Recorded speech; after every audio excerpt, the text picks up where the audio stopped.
Nerdcast assemble! Stay dandy, baby. Just in time for the Halloween season comes a brand new anime film which is all about young witches hunting down dragons in a fantasy version of modern-day London. That's right, it's Burn the Witch from the creator of Bleach. Yes, Tite Kubo has created a brand new manga series which is now being adapted into an anime film, and thanks to the good people at Crunchyroll, they have decided to let us see this brand new movie, which they've chopped up into 3 separate anime episodes. And you know what? It was pretty freaking great, I have to admit. I love it. Maybe it's because I haven't seen a lot of Bleach anime in a very long time, but it's always really awesome to see something from the creator, Tite Kubo. I've always really loved his style, his super angular designs, and just the fact that he's completely unrestrained in terms of his actual creativity. But how was the film, the 3-episode structure of Burn the Witch? Well, that's what this video is all about, so let's go ahead and dive into my quick review and discussion of Burn the Witch. First off, here's a little bit of history on Burn the Witch. It's actually based on a one-shot manga that Tite Kubo actually created when he finished the Bleach manga series. It's thus far been transformed into a serialized manga, which is going to be released on a seasoned-based status. And that's also going to apply apparently to this anime series, which honestly, I'm okay with, because these 3 episodes right here are very high quality. Not the best stuff that I've ever seen, and not necessarily near movie quality terms of animation,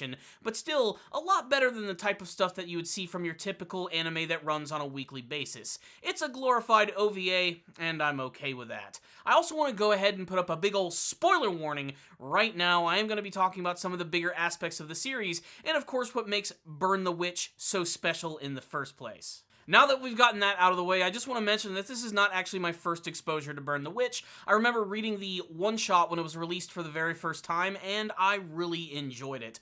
I, again, have to stress that I really love Tite Kubo's designs. I think they're always incredibly distinctive. They have their own sort of feel to them, and that's what I've always really loved about his artwork and characters. And this brand new world here is really interesting because at the end of that one-shot, the big reveal is that this is all actually a spin-off of the Bleach manga and anime series. Yeah, it's all actually set within that universe, and that immediately had me hooked. But what I really loved about it is that while it was set in that universe, it's very much distinctly its very own thing. Sure, you're gonna see a few clues and hints and callbacks to the original Bleach series, and the fact that inherently the actual organization that's involved in the storyline is connected to some of the stuff that goes on in the Bleach universe.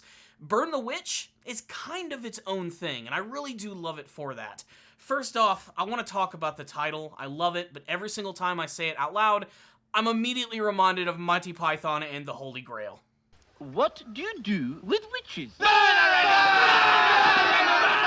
enough about that. Let's go ahead and talk about the first 3 episodes of the series, which are greatly expanded upon when compared to the original one-shot and are basically a straight adaptation of the current manga version of Burn the Witch. And immediately, it's completely different than anything that you would actually see from Bleach. It does not take place in Japan. In fact, it takes place in the West, in London, which is divided into 2 separate parts. There's Front London and Reverse London. And on Reverse London, which is essentially like the magical version of it, exists all of these magical people who are known as witches, and then there are dragons, who are just sort of roaming the land and doing their thing. Apparently, dragons are responsible for most of the deaths in London, and it's up to these witches to actually hunt them down and stop them. Some of them are really big and destructive, some of them are small and cute. The dragon designs themselves really run the gamut from everything from a deer with wings to a cute little dog to a creepy looking thing that can actually have its face get chopped up and still continue to move.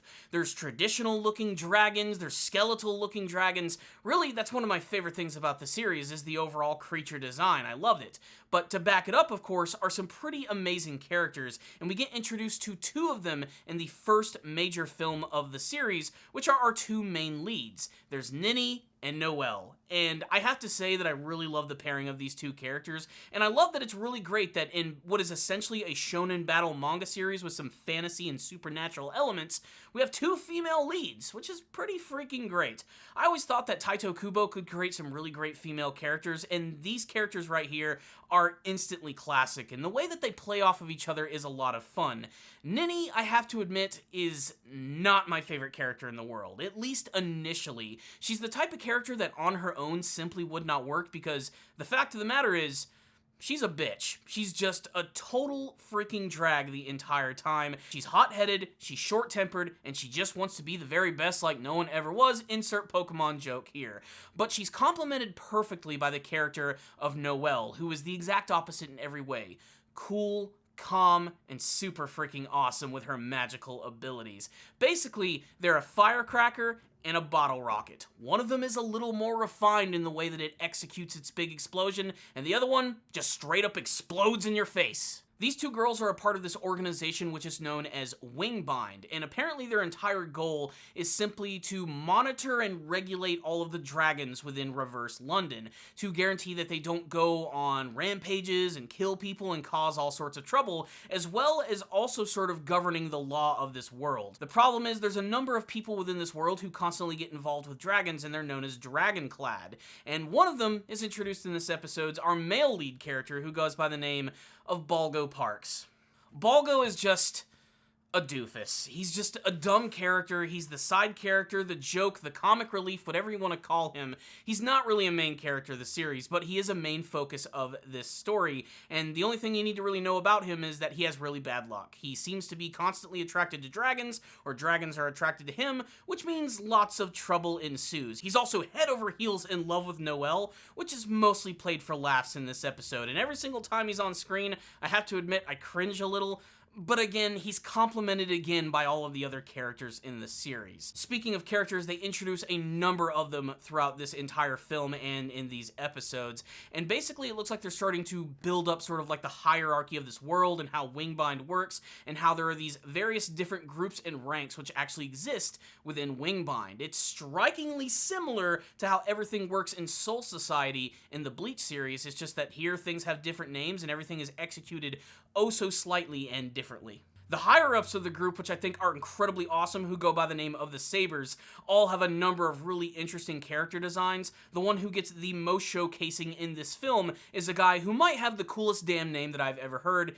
It's Bruno Bangknife. I don't know if it's cool because it just sounds cool or if it's just funny because, you know, it kind of sounds like a porn star's name. Tite Kubo has always created some of the greatest freaking names I've ever heard. Everything from Grimjow Jaggerjax to Bombietta Basterbine or even Masta Masculine. And Bruno Bangknife, man, he's just another one you can add on type of the kick-ass name pile. I don't even care if I'm mispronouncing it. Bruno Bangknife is just fun to say. But aside from all the wackiness, witches, and dragons, there has to be an actual story in this film, and it's a surprisingly simple one, which opens up basically just introducing all of the main characters and how their powers work, but the overarching story actually involves the character of Nini and one of her old friends. Apparently Nini is something of a celebrity in this world. She's a part of like this big idol group, and another member of her group has essentially been ostracized from this, and essentially it looks like she's being framed to commit some sort of like giant terrorist act which is involving a massive dragon that she found which goes by the name of Ellie. This is all actually a convoluted plot which has been cooked up by Bruno Bangknife to actually try and get rid of Balgo Parks as he sees him as a massive threat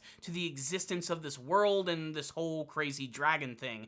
So in a weird convoluted plot it all eventually ends up with the two main leads teaming up with Bruno Bangknife as they try to take down this dragon which has slowly started to evolve throughout the course of the movie, starting out as a cute little pet and then suddenly transforming into some sort of mystical dragon which seems to have the ability to pretty much destroy everything with its massive power. And of course they end up saving the day and that's pretty much it. I mean, of course there's a lot more to this and I am going to get more into that in the rundown of my review, but overall it's a pretty simple introduction to the main characters, what they're capable of, and the crazy adventures that they're going to be going on. And my biggest takeaway at the end of the movie was how different this actually was from Bleach, and that's what I'm really loving about it the most.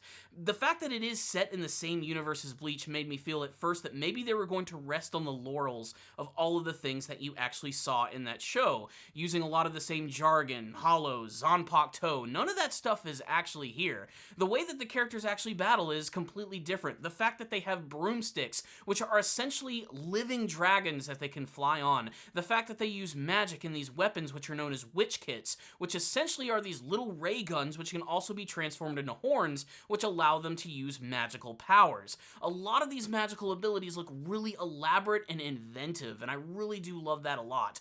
Bruno Bangknife in particular, I think his abilities are fantastic as he summons a massive freaking blue dragon that he rides around on, and then he utilizes spray paint to create these magical circles, whether it's on his dragon to summon a weird monster, or it's actually in the sky itself to create some sort of massive barrier to wrap around an enemy. It's all visually stunning and absolutely inventive and just explodes off the screen.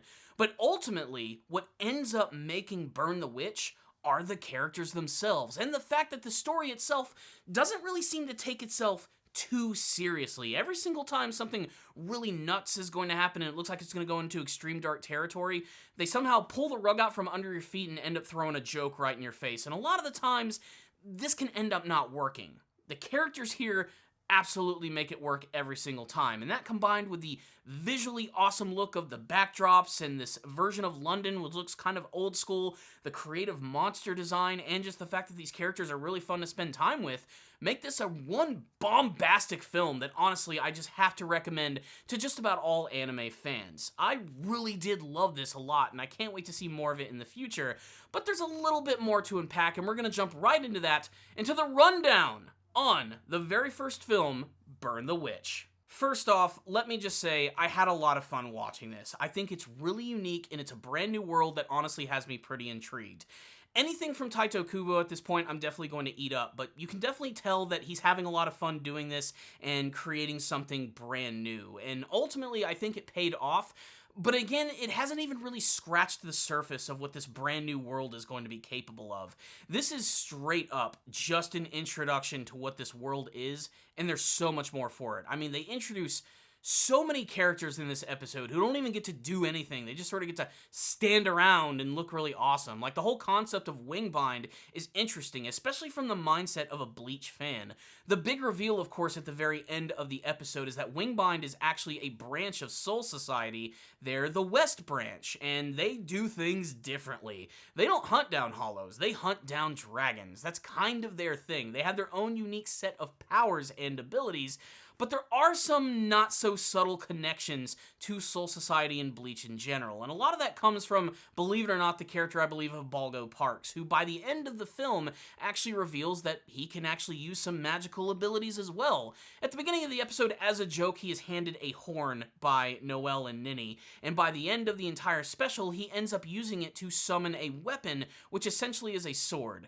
My first thought when I saw this was, did he basically just use a zanpakuto for the very first time? Or at least a West version of what a zanpakuto is?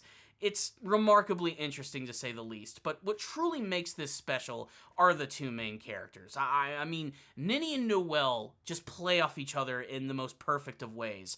If I could compare them to anyone from Bleach, I kind of get like a Rukia and Renji vibe, except just, fully in female form for both of them. As I said earlier, I don't think Ninny would actually work if it wasn't for Noelle actually being in the series, as the two characters truly do balance each other in a very interesting way. In a way, they're almost one character, just separated into two completely different parts. There's a yin and a yang to both of them, and they're ultimately what makes this entire special unique. That and, of course, the overall world itself, which just leaves me with so many questions. I mean, the big thing about this series is that London is split into two parts, being the normal London that exists in the normal everyday world, and the reverse London, where apparently people straight up just live. Like, it's just a normal thing to exist within this world. Now, whether this is actually like the afterlife, just like Soul Society, and this is where people go when they die, remains to be seen, or if it's simply just another magical part of this world that hasn't been fully explained quite yet. Like I said, there's a lot of questions in Burn the Witch, but ultimately, I think it paid off really well in terms of its visuals and its storytelling, and of course, the characters themselves. And I love the dragons. I know I'm going back to that again, but I just love their unique designs in this series, and the way that they're animated is absolutely spectacular. There's so many great scenes with them throughout all 3 of these episodes and in the movie, and I can't simply do them justice. Some of them are absolutely absurd, like the first major battle that they have with one, which is this giant dark dragon. Its face gets cut off, and yet it still continues to move. And then, of course, there's the main dragon of the story itself, Ellie, which belongs to Macy, the friend of Ninny, who has this strong connection with this creature because her entire story revolves around the fact that she felt that there was nothing special about her, hence why she had a little bit of confrontation with Ninny and why she decided to leave her song group. And then when she finds this dragon, she felt like this is like my gateway to something unique and special, something that no one else can see. And this dragon actually ends up turning into something really dangerous. It's this class of dragon which exists in this world, which is known as a Marchen. And basically what is with these dragons is that they slowly evolve, and they all have a name which is similar to like a fairy tale book. And this dragon ends up turning into something which is known as a Cinderella, because it basically matures itself at night, and it has this crown on its head, and it can actually spread this dust all over the place, which essentially just creates massive explosions, which is played for laughs as well as some really cool action. And the action itself, I thought, was pretty solid throughout. Again, very different than anything that you would see from Bleach, which mostly was a lot of sword fights and a few ridiculous powers. Here, things seem to be more magic-based, with the characters flying around and doing really unique things. That combined with their really cool looks are great too. Like, I gotta go back to Bruno Bangknife again. I love the fact that he has this sash that he pulls off and puts on his head, and it basically gives him this really wicked-looking skull mask. That combined with him flying around on a dragon and using spray paint magic is not only unique, I can't think of anything else that's ever done that before. There's a lot of what the hell was that moments throughout the entire special, but honestly, I think that's intentional. I think they want to surprise you a little bit. I think they want you asking questions so that you're going to want to see what's going to happen next. And honestly, I really enjoyed this, and I just want more of it. I want to spend more time with these characters, and I want to learn more about this unique part of the Bleach universe that we never knew even existed. And of course, there is the possibility that in the future, it could eventually cross over with some of the other events that we saw in the Bleach storyline. We might even get to see the return of the East branch of Soul Society, which of course means we could see the return of classic Shinigami Soul Reaper type characters. I mean, I know we're all waiting to eventually see Ichigo just sort of randomly show up and burn the witch, and it could potentially happen, but we'll have to see. The point is, if you were waiting for that brand new Bleach anime and the wait was just going to be excruciating, this might end up scratching that itch by giving you something that looks kind of familiar, but ends up giving you something completely brand new, and I think that's going to be a pleasant surprise for most viewers. For all Bleach fans, I highly recommend checking out Burn the Witch. For brand new anime fans, or even just anime fans in general, I recommend checking it out. There's definitely a lot to enjoy from this series, from the scenery, to the characters, to the music, to the great dragon designs, and the story, which is just only beginning. Burn the Witch left a pretty good impression on its very first anime adaptation, and it has me hungry for more. So, I think I'm going to have to give the film a 4 out of 5. I do want to drop it down just a little bit, because while the animation itself was very good at times, there were a few moments where things were a little iffy, but for the most part, everything looked really good, from the character design to the backdrops, and even a lot of the way that magic is actually used and portrayed in this series. It's not the typical way that you would actually see it. It's like a more modern version of Harry Potter in many senses. But overall, I thought it was a pretty solid experience, so 4 out of 5 from me. But I want to hear from you guys. Did any of you guys have an opportunity to watch Burn the Witch? You can check it out right now on Crunchyroll. I highly recommend watching it, especially if you're a fan of Bleach. If you did watch it, Tell me what you thought about it in the comment section below. Did you like the 3-episode format, the movie format? Do you want to see more in the future? Are you going to eventually read the manga when it returns? Do you just want to see more of Burn the Witch? Let's have a discussion about that and this film in the comment section below. Thank you guys so much for watching this video. Please make sure to subscribe to the channel for more videos just like this one. The Fall Anime 2020 season has just begun. A lot of shows are getting ready to kick off. If there are any that you guys want me to check out and review or at least talk about, please sound off in the comments section below. I would love to hear your suggestions. If you did like this video, use your magical abilities to hit that like button. It helps out these videos a lot and it ensures that more people can see my content.